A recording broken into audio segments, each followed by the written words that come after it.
Well, a buddy of mine loaned me this pressure washer. It's not the most powerful in the world, but it'll get the job done.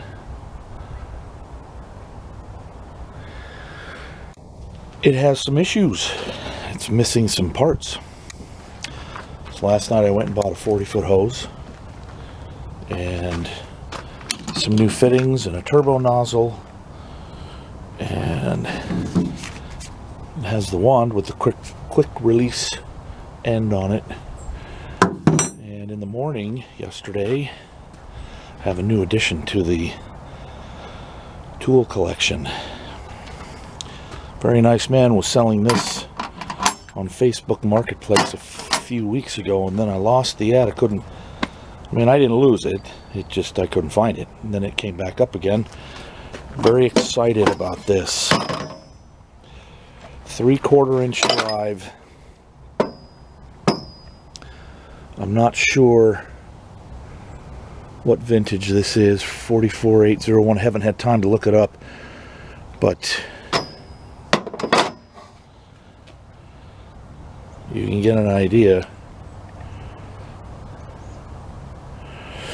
of the size of that ratchet. I showed some friends yesterday and I was told that this extension actually is a military issue extension because of the serial number right there. I guess that's the part set it belongs to.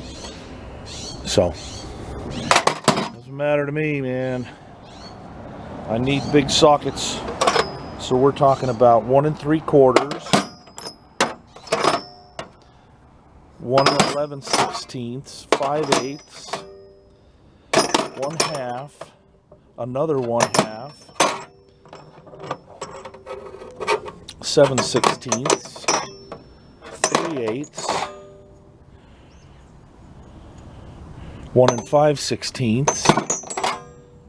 1 1/4, 1 1/16, and a second, and a 1 1/8. So 3 more extensions in there. 2 extensions, 3 extensions total. Breaker bar, yep, $150. I'm pretty certain this set probably sold for a lot more back in the day, but the guy didn't have a use for it anymore, so he put it up for sale, and I'm the lucky recipient. So what we're going to do today to fix things is this poor pressure washer has some issues, like it's missing some bolts and nuts to hold the wheel on the port side. Both tires are flat. I did start it yesterday, fired up and ran, and I'm going to use it to give the 41 a good cleaning. Let's look at the front knuckle on the 41, one of them. Oh, look at that. It's a little overcast today, but we do have some blue sky poking through. I felt a few raindrops going. I don't know if we're going to get some rain, but I don't care. I like it. So this knuckle needs to be really cleaned and degreased. There's a bunch of caked on mud on top of the front differential, and then all of this paint here that's flaking off. That can be pressure washed away. So going to continue to get her cleaned up. There's a bunch of dirt behind this cross member. Let me see if I can get this cross member here has a trough in it, and it's filled with dirt and grease. I want to get that out of there. So first order of business is to tighten up this pressure washer. So I'll be right back. All right, so the way these little tires are held onto the axle is with this cap. It's just you just tap it on with a hammer. I pulled it off with a pair of vice grips. Now, these wheels are two-piece so that you can change the tube a lot more easily inside. And you know, they use a lock washer and a nut and a bolt, and that's all fine and good, but they come apart too easily.